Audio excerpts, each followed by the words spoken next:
Harka fuudhee daawwattootaa fi dhaggeeffattoota keenyaa nagaan keenya kabajaa fi jaalala bakka jirtan maratti sin qabu jechaa oduuwwan wayitaawoo yeroo kanaaf qopheeffanan isitti himaa dursa oduu jiru.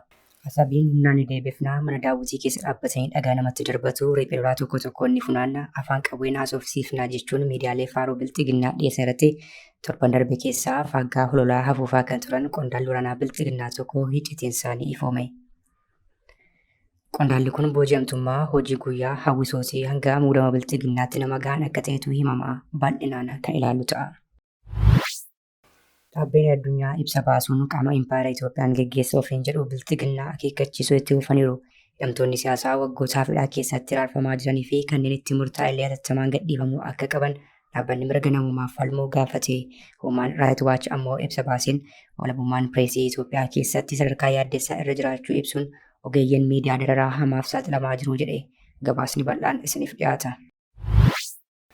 Imaammataa fi tarsiimoo barnootaa impaayertii kan bilxiginnaa osoo hin taane kan paartii keenyaa tolchee kenneefidha jechuun obbo Iyyoob Masaafinti himan. Gama biraan paartichi naannoo Amaaraa fi Tigraay dabalatee iddoo filannoon biyyoolessaa ni geggeeffama jedhametti dorgomuuf qophiidha jedhe. Kanas ni dhageessu. Baliin xiyyaarota waraanaa gamtaa Imireetotaa irraa Itoophiyaa addatti gara Bishooftuutti irra deddeebiidhaan taasifamaa jiraachuun dhagahame. Xiyyaaronni kunneen meeshaa waraanaa akka fe'anii turan kan himame yoo ta'u, Raashiyaa fi Beelaaruus irraas balalii wal fakkaatan taasifameera. Eessatti meeshaa akkamii buusanii kan jedhu qopheeffanneerra. Walitti bu'iinsi gosa naannichatti eegalee finiinee itti fufuun poolisoota dabalatee qaamoleen nageenyaa bilxiginnaa keessatti hirmaachaa jiraachuun saaxilame.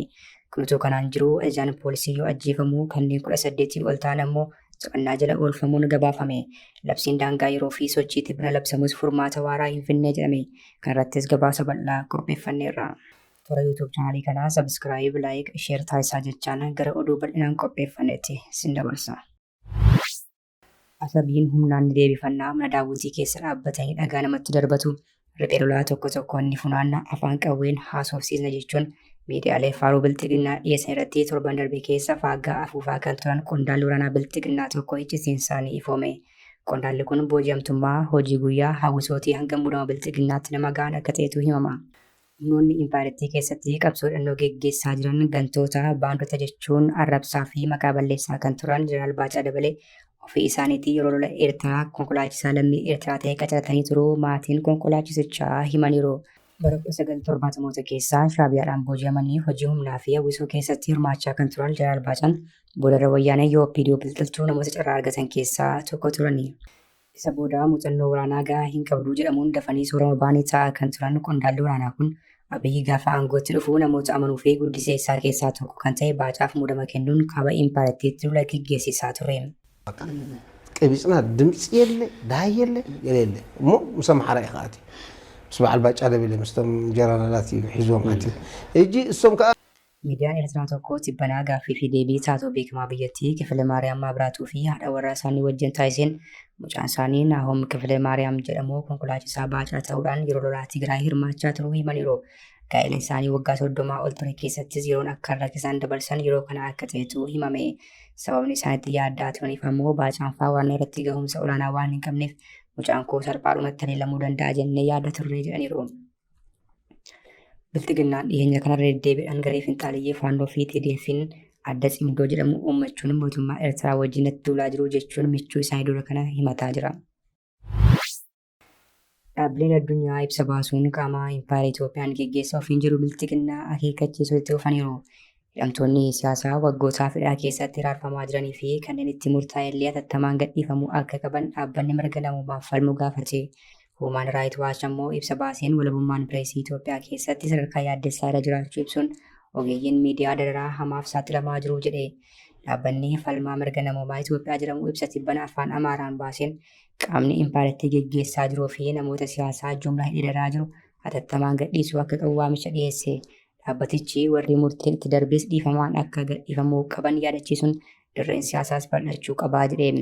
Dhaabbanni falma mirga namummaa kun guyyaa mirga namummaa addunyaa torban darbe kabajame sababeeffachuun ibsa gaafa muddee 15 bara 2025 baaseen waldhabdeen karaa nagaa akka hiikamu mootummaa fi humnoonni hidhannoo walitti bu'iinsa kana keessatti hirmaatan garaagarummaa isaanii mariin akka hiikan marii nagaan eegalameef dursii kennamuu fi akka qabu akkasumas Gargaarsi namoomaa tattamaan qaamolee miidhamaniif naannoo wal dhabdee fi naannoo hongeen miidhameef akka taasifamuu qabu akkasumas buqqaatonni nagaan gara qe'ee isaaniitti akka deebi'anii fi hojii bal'aan hojjetamuu akka qabu eere. Impaayirtii keessatti gaafatamummaan kan hin jirre ta'us dhaabbatichi garuu ibsaa baaseen haleellaan lammiilee nagaa irratti raawwatamu akka dhaabbatu jechuun kanneen yakka keessatti hirmaatanis seeratti haa dhiyaatanii jedheera. Kana malees haaromsi seeraa fi imaammanni murteessoo ta'an akka raggaasifaman waamicha dhiyeesse. Dhaabbanni mirga namoomaaf falmu kan biraan Human Rights Watch jedhamu ibsa kaleessa baaseen abbaan taayitaa miidiyaa gaazexeessota Doochi Vilee lama guutummaan heeyyama isaanii haquun sirrii miti jechuun gochicha balaaleffate. Tarkaanfiin kun bilisummaa pireesii fi sakatta'insa walabaa irratti balaa guddachaa jiru kan mul'isu ta'uu qorattoonni mirga namoomaa ibsaniiru. Dhimmichi haala mootummaa Itoophiyaa miidiyaa qeequu fi gabaasa walabaa irratti tarkaanfii cimaa fudhachaa jiru irra deebi'ee agarsiisas jedhe. Dhaabbanni oduu Jarman Doochi Vileen ibsa muddee 12 kenneen abbaan taayitaa miidiyaa Itoophiyaa gaazexeessota isaa lama dhaabbataadhaan hojii irraa dhorkeera.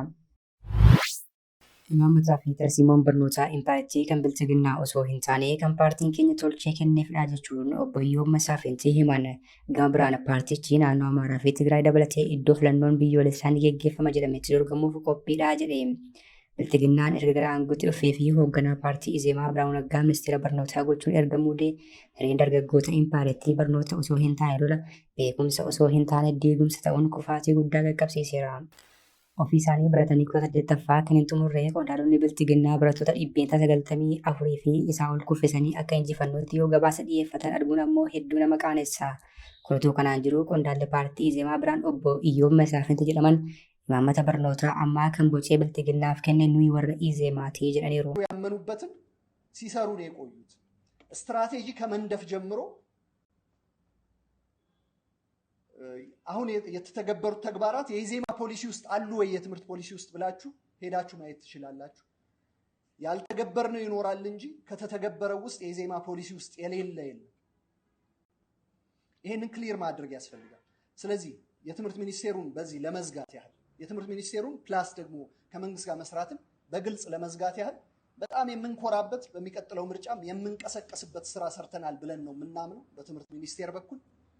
Kan nama raaju ammoo qondaalli kun hojii ministeerri barnootaa hojjechaa jiru baay'ee kan nama boonsu jechuun jajuu isaaniiti.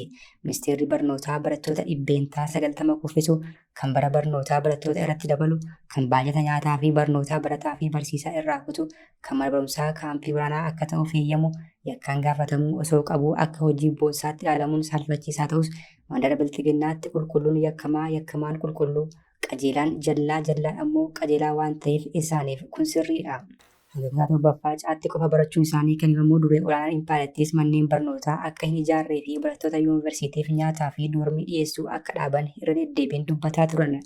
Gama biraan paartiin obboleessa bilchiginnaa ta'e EZEMaan kun filannoo fakkeessaa bilchiginnaan geggeessuu jedhu irratti naannoo Amaaraa fi Tigraayitti dorgomuuf akka jiru ibseera.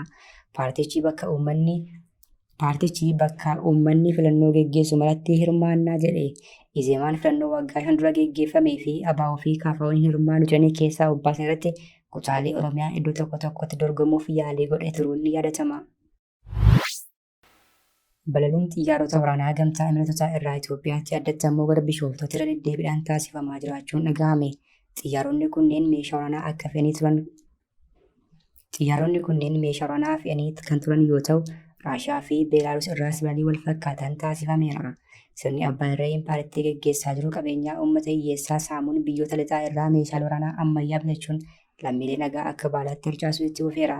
Gabaasni bara 2020 fi bara 2021 bahee ture akka ifoomsetti yeroo sana bilchiginnaan biyyoota akka Boosniyaa, Herzegoviniyaa, Kooriyaa Kaabaa fi Raashiyaa akkasumas Beelaaruus irraa meeshaa waraanaa gurguddaa bitachaa tureera. Dhiyeenya kana immoo meeshaalee waraanaa kana kan dhiyeessaa fi jirtu gamtaa Imaammataa yoo taatu, naannoo Benishaangul Gumuz keessattis kaampii waraanaa banuun hidhattoota Sudaan leenjisaa jiraachuun gabaafamaa jira. Kunuutuu kanaan jiru torban darbee keessa xiyyaaronni waraanaa Abudaabii fi Finfinnee gidduu deddeebi'aa turuun gabaafame. Xiyyaaronni gamtaa Imaammataa C-17A Global Master jedhamuu fi meeshaalee waraanaa gurguddaa fe'uu Abudaabii ka'uudhaan Bishooftuu qubachuun barameera. Gama biraan daandiin qilleensaa Beelaaruus irraa Star Airways gara Bishooftuu fi Bosaasootti imala taasisuu maddeen himaniiru. Torbanuma kana xiyyaarri waraanaa Fly Sky Airlines gara Itoophiyaatti sochii wal fakkaataa taasisuun himameera. Kana malees Jelix Airlines gama Raashiyaatii ka'uun gara Bishooftuutti sa'a 3 ol imaluun meeshaalee waraanaa gurguddaa achitti harcaasuunis gabaafameera. Walitti bu'iinsi gosaa naannichatti eegalee fiinee itti fufuun poolisoota dabalatee qaamoleen nageenyaa bilxiginnaa keessatti hirmaachaa jiraachuun saaxilame. Kunisoo kanaan jiru ajajaan poolisii yoo ajjeefamu kanneen 18 ol ta'an ammoo to'annaa jala oolfamuun gabaafame. Labsiin daangaa yeroo fi sochiitii bana labsamus furmaata waaraa hin finne jedhame. Naannoo Gaambeellaa magaalaa Gaambeellaa keessatti kaleessa dhukaasa jabaa geggeeffamaa tureen lubbuun namaa darbuu kaan madaa'uu fi qabeenyaan hawaasaa manca'uun gabaafame. Jiraattonni yaada isaaniitti hiikbaadhaaf akka kennanitti walitti bu'iinsi naannicha keessatti eegale kanneen miseensa poolisii ta'an hedduus galaafateera. Rakkoon nageenyaa kun waggaa tokko dura eegaluu kan himan jiraattonni torban tokko asitti ammoo bifa haaraan finiinee jedhaniiru. Humnoonni tikaa bilxiginnaa saba tokko qofaarratti xiyyeeffachuu haleellaa kana keessatti qooda fudhachaa jiru jedhame. Dhukaasa guyyaa kaleessaa magaalaa Gaambeellaatti baname kanaanis ajajaan poolisii tokko ajjeefameera. Hoogganaan waajjira bulchiinsaa fi nageenya naannoo Gaambeellaa obbo Maabar Koor yaada kennaniin guyyaa har'aa kana kan ajjeefaman miseensa poolisii qofa. Yeroo taateen kun raawwate ani achi turre. Kan ajjeefame ajajaa poolisii magaalaa Gaambeellaati. Hojiidhaaf biiroo dhaabbahee osoo deebi'aa jiruu haleelamee jedhan. Qondaalli kun itti dabaluudhaan sababa ajjechaa kanaan rakkoon uumame akka hin babal'anneef hawaasa tasgabbeessuuf sochiitti jirraa jedhaniiru. Kana malees namoonni 18 to'annaa jala oolfamuun qaanurratti adeemsifamaa jira jedhan. Hordoftoota hordoftoota keenya oduun sa'aatii kanaaf qabannee dhiyaannee kana gaammaatti hordoftan ture. Oduu biraan hanga walitti deebinutti nagaatti.